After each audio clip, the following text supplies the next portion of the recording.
মাশাআল্লাহ।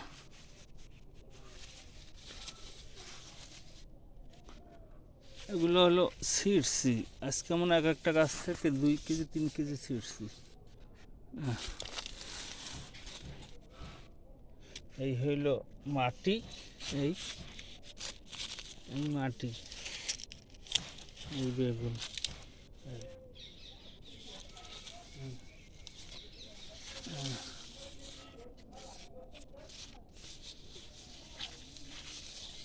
প্রত্যেকটা গাছ থেকে 2 কেজি 2.5 কেজি আজকে ছিঁড়ছি, বড়গুলো বড়গুলো ছিঁড়ে ফেলাইছি।